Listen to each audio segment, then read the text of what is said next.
भाई साहब ऐसे महंगे महंगे लैपटॉप 3060 3070 Ti के साथ जितने भी अपने 12th जनरेशन के या 6000 सीरीज के लैपटॉप रिव्यू करे हैं वो सब महंगे वाले। मतलब ये भी कोई ऐसा सस्ता नहीं है, ये 3050 वाला है बट है ये 1 लाख रुपए का, बट स्टिल 6000 सीरीज 3050 के साथ पहला लैपटॉप है।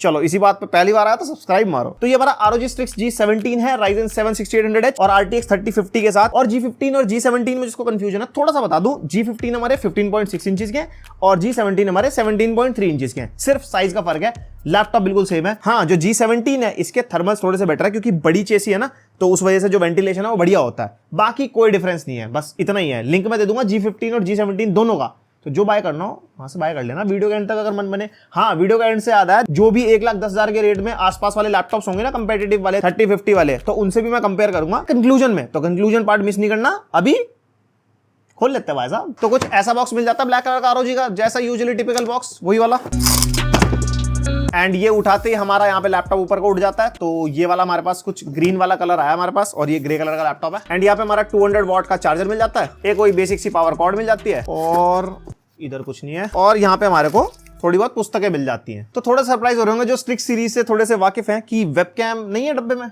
नहीं है भाई साहब, 1,10,000 देने के बाद भी लैपटॉप में तो वेबकैम देते ही नहीं है, डब्बे में भी नहीं दिया। जो इनके फ्लैगशिप वेरिएंट्स हैं उसके साथ आता है। मैंने रिव्यू किया है Ryzen 9 6900HX वाला, उसके अंदर निकला था। गलत बात है Asus, इसमें डालो भाई 2-4 हज़ार रुपए एक्स्ट्रा लो, या वैसे तो इतना रेट ले रहे हो इसी में इंक्लूड करो, पर दो ना वो चीज। आज के डिजिटल वर्ल्ड में किसको वेबकैम नहीं चाहिए भाई, ऑनलाइन क्लासेस मीटिंग वीटिंग ये वो। वेरी डिसअपॉइंटेड जी। चलो बाकी बातें साइड में, अभी स्पेसिफिकेशन की बात कर लेते हैं। Ryzen 7 6800H हमारा 8 कोर 16 थ्रेड्स वाला प्रोसेसर है। Nvidia RTX 3050 मिल जाता है 4GB वाला 95 वॉट TGP के साथ। एंड यस, इसके अंदर मक्स स्विच भी है जो हम हार्मनी क्रेड में जाके चेंज कर सकते हैं। 2022 में Asus में फुल मक्स बाजी, एकदम गेमर्स के लिए बढ़िया चीज। देन 16GB रैम मिलती है DDR5 4800 मेगाहर्ट्ज क्लॉक स्पीड वाली डुअल चैनल में, और मैक्सिमम आप 32GB तक अपग्रेड कर सकते हो। और यहाँ पे 512GB की SSD मिल जाएगी Gen 3 वाली, रीड एंड राइट स्पीड आपके सामने है। एंड बात आती है अपग्रेड ऑप्शंस की, तो 2 स्लॉट मिलेंगे, एक ऑक्यूपाइड है एक फ्री है। कितनी मैक्सिमम हो सकती है इन्फॉर्मेशन ना ऑनलाइन मिलती है ना कंपनी देती है, कंपनी का ही सिर खाओ भाई साहब फोन करके, हमें जानना है कितना।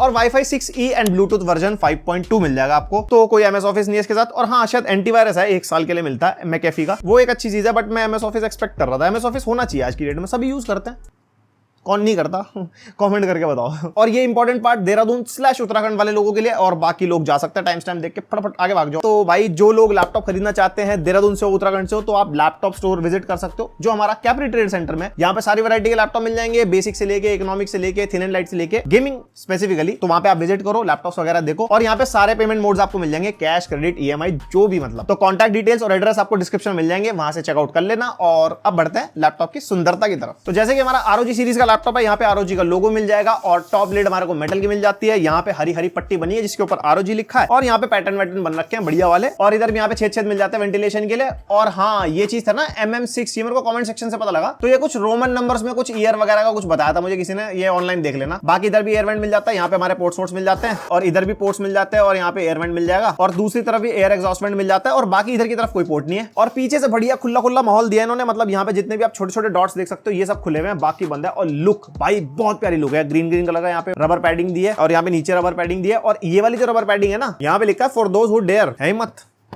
खरीदने की लैपटॉप। एंड ये जो ROG वाला लोगो है ना, ये इसके अंदर ग्लो नहीं करता जो ये वाला वेरिएंट है, बाकी हाई एंड वाले में करता है, वो भी स्क्रीन की लाइट से, मतलब सिंगल कलर वाला ग्लो करता है। मैंने अपनी वीडियो में बताया था शायद। और यहाँ पे हमारे को बेसिक सा टॉप लिड फ्लेक्स मिलता है जो कि ज्यादा नहीं है, बिल्ड क्वालिटी अच्छी है। एंड कीबोर्ड फ्लेक्स भी यहाँ पे ना के बराबर है, बढ़िया है। और कीबोर्ड में यहाँ पे भी हमारे को पैटर्न वैटर्न से दे रखे हैं जो कि काफी बड़े लगते हैं, बाकी प्लेन है। और यहाँ पे हमारे को फुल साइज का कीबोर्ड मिल जाएगा क्योंकि 17 इंचेस वाला है। और जो हमारा G15 है उसके अंदर फुल साइज का कीबोर्ड नहीं होता, उसके अंदर 10 कीलेस कह सकते हो, मतलब नंपैड इंक्लूडेड नहीं होगा। और ये हमारा 4 जोन वाला कीबोर्ड है, और इसके इफेक्ट्स हम हार्मनी क्रेट में चेंज कर सकते हैं। और ये जो 4 जोन है ये वही नाइट्रो वाला 4 जोन है, मतलब अच्छा लगता है देखने में, यूज करने में। एंड यहाँ पे हमारे को फुली क्लिकेबल ट्रैक पैड मिल जाता है जो यूज करने में कोई दिक्कत नहीं होती, बढ़िया है, साइज वाइज अच्छा है, ऐसी कोई टेंशन नहीं है। एंड यस, सबसे हाईलाइटिंग चीज जो हमारी ROG सीरीज की है वो है इसकी RGB स्ट्रिप, मतलब नशे RGB वाले। तो यहाँ पे आपको लेफ्ट में, यहाँ से लेके फ्रंट से लेके राइट में कुछ इतनी RGB स्ट्रिप मिल जाती है जो कि भाई बहुत सही लगती है। एंड इसकी भी लाइटिंग वगैरह आप हार्मनी क्रेट में जाके चेंज कर सकते हो, कीबोर्ड के इफेक्ट्स के साथ ये चेंज हो जाती है।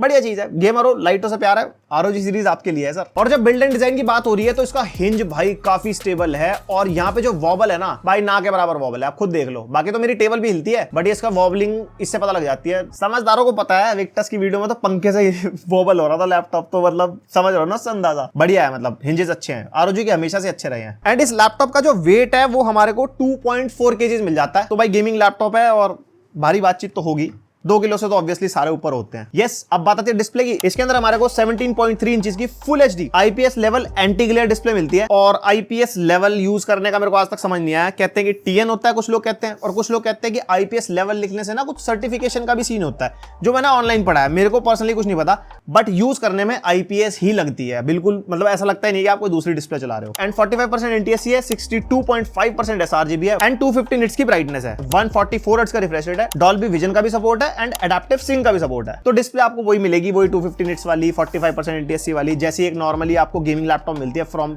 50-60 हजार से लेके 1 लाख तक। अगर थिन एंड लाइट जाते हो ना तो उसमें अच्छी मिल जाएगी डिस्प्ले, बट गेमिंग लैपटॉप में डिस्प्ले IPS ही मिलती है और बेसिक मिलती है, क्योंकि और चीजों में ज्यादा खर्चा होता है। बाकी अगर अच्छी डिस्प्ले चाहिए तो पैसे ज्यादा खर्चो। हाँ, इसकी डिस्प्ले के बारे में बात कर लेते हैं भाई। बेसिक काम करने के लिए बढ़िया है, मूवी वूवी देखनी हो, गेम शेम खेलने हो, कोई दिक्कत नहीं होगी। हाँ, कंटेंट क्रिएशन वाले काम करने हैं, कलर एक्यूरेसी वाले काम करने हैं, उसके लिए मैं रेकमेंड नहीं करूंगा। उसके लिए आप थोड़ा बजट बढ़ाओ भाई साहब, इतने में काम नहीं चलेगा। देन पोर्ट्स की बात कर लेते हैं। 2 USB 3.2 Gen 1 type A port मिल जाते हैं और एक हेडफोन माइक जैक का कॉम्बो लेफ्ट साइड में, और बाकी सारे पोर्ट्स पीछे दिए हैं। यहाँ पे USB 3.2 Gen 2 type C port मिल जाता है, और एक और यहाँ पे USB 3.2 Gen 2 type C port मिल जाता है। ये पावर डिलीवरी भी सपोर्ट करता है और डिस्प्ले आउटपुट भी सपोर्ट करता है। और यहाँ पे जो हमारा टाइप C आउटपुट है वो RTX 3050 है, एंड यहाँ पे हमारे को HDMI 2.0 का पोर्ट मिल जाएगा, और यहाँ पे हमारे को LAN पोर्ट मिल जाता है और एक पावर इनपुट पोर्ट। एंड यहाँ पे हमारा जो HDMI से आउटपुट है वो भी 3050 से है। तो टोटल 2 डिस्प्ले आउटपुट आप ले सकते हो, और एक लैपटॉप की अपनी डिस्प्ले होगी। टोटल ट्रिपल डिस्प्ले सेटअप हो जाएगा। तो स्टॉक मार्केट वाले अगर लोगों को चाहिए तो ये लैपटॉप उनके लिए भी बढ़िया चॉइस हो सकता है।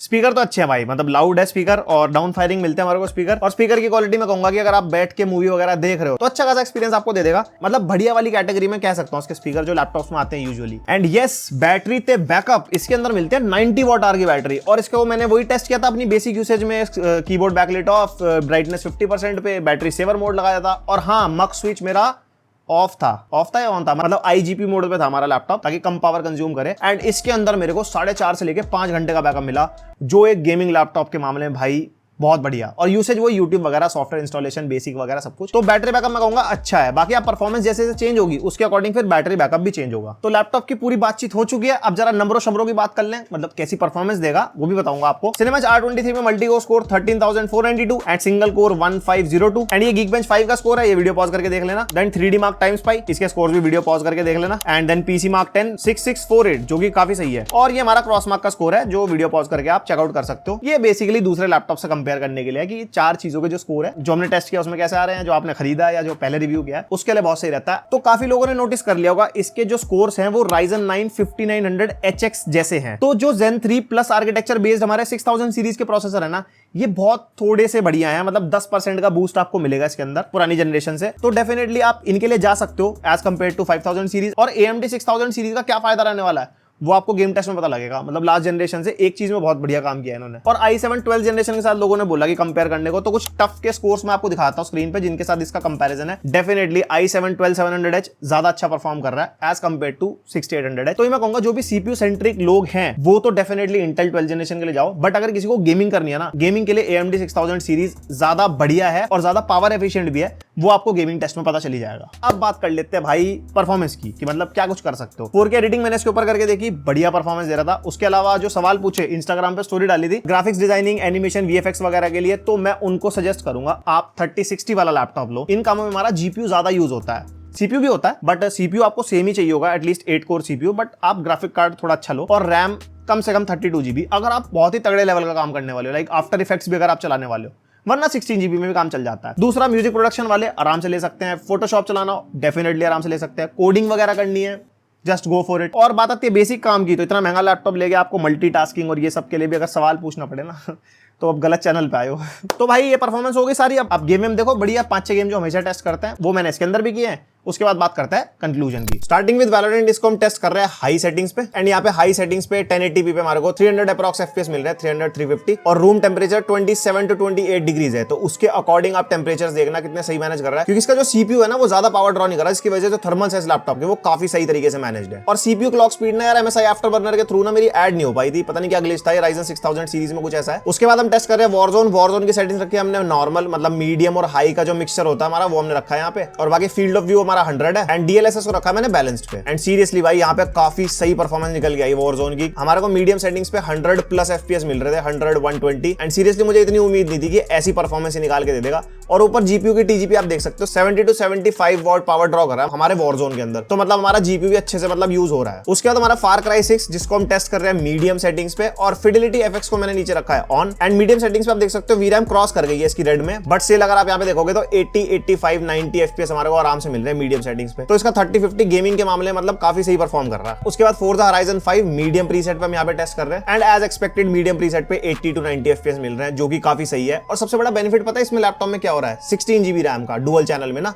उसकी वजह से हमारे को परफॉर्मेंस का काफी अच्छा खासा बूस्ट मिल रहा है एंड टेम्परेचर्स तो भाई है ही बढ़िया। Ryzen की जो 6000 सीरीज है वो मतलब इतनी गर्म नहीं हो रही। उसके बाद हमारा गॉड ऑफ वॉर हम टेस्ट कर रहे हैं हाई सेटिंग्स पे और DLSS को रखा मैंने बैलेंस्ड पे एंड उसके अंदर हमारे को 80 to 85 FPS मिल रहे हैं, जो कि बहुत सही है। बट हाँ, गॉड ऑफ वॉर में हमारे टेम्परेचर थोड़े से ज्यादा पहुंच गए थे, क्योंकि जो मेरा रूम टेम्परेचर है वो भी 29-30 डिग्रीज हो चुका था तब तक, एंड उसके अलावा जो गेम है लगातार टेस्ट होते हैं ना, तो थोड़े से हमारा जो लैपटॉप है गर्म होने लग गया था। बट स्टिल मैं यहाँ पे कहूंगा कि भाई 90 to 93 पर अटक गया, 95 तक भी नहीं गया एंड थोड़ी देर खेलने के बाद मैंने नोटिस किया था 90 से नीचे आ गया था। उसके बाद GTA 5 वही हमारा वेरी हाई सेटिंग्स का जो मिक्सचर होता है बाय डिफॉल्ट उठा लेता है, वेरी हाई पे टेस्ट कर रहे हैं हम, और यहाँ पे हमारे को अप्रोक्सीमेटली 140-150 FPS मिल रहे हैं, जो कि काफी सही चीज है। ओवरऑल बढ़िया परफॉर्मेंस निकाल के दे रहा है हमारे को। देन GPU की जान निकालने के लिए RDR2 टेस्ट कर रहे हैं, बैलेंस पे रखा है मैंने, जिसमें हमारा मीडियम टू हाई सेटिंग्स हो जाती है, और DLSS रखा है मैंने ऑटो पे एंड इसके अंदर वही बैलेंस प्रीसेट पे 64 to 65 FPS मतलब अबव 60 FPS मिल रहे थे हमारे को, जो कि काफी सही चीज है। ओवरऑल जो गेमिंग परफॉर्मेंस लैपटॉप की मतलब बढ़िया है, 3050 के हिसाब से बढ़िया। अगर आप ROG ले रहे हो आज की रेट में Ryzen 7 वाला 6800H,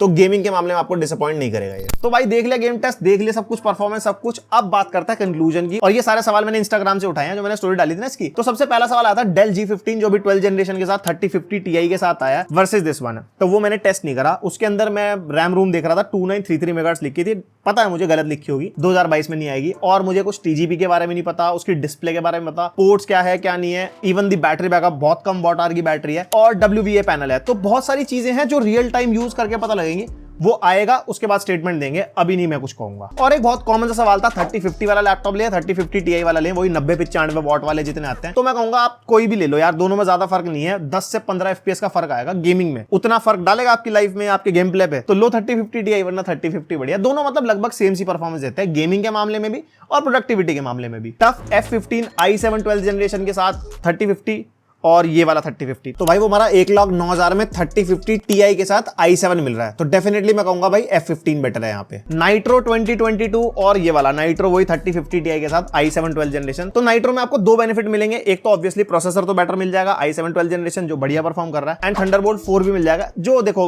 रियल लाइफ यूसेज में बहुत कम काम आता है, हाई बैंडविड्थ होती है, आपको मतलब बढ़िया स्टोरेज वोरेज लगाने के लिए, एक्सटर्नल GPU लगाने के लिए, और डिस्प्ले आउटपुट मिल जाता है, तो वो तो बहुत एक्सट्रीम लेवल पे यूज होता है, तो वो आपके लिए काम आएगा या नहीं, तो वो चीज आप कंसिडर कर लेना।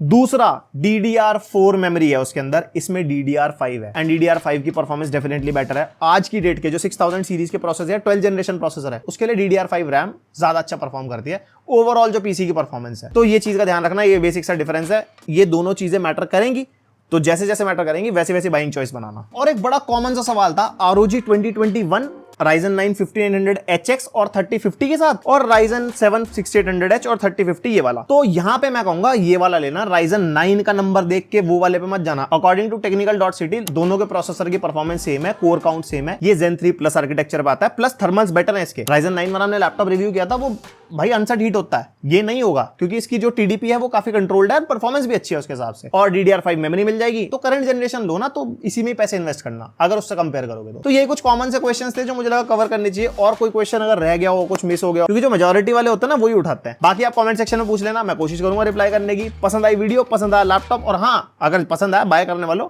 लिंक है डिस्क्रिप्शन में, वहां से बाय कर सकते हो। और बाकी पसंद आई वीडियो तो लाइक मार सकते हो, कुछ अच्छा कुछ बुरा कमेंट सेक्शन में बता सकते हो, कोई सजेशन कोई एडवाइस वो भी। मिलता है नेक्स्ट वीडियो में, तब तक के लिए बाय।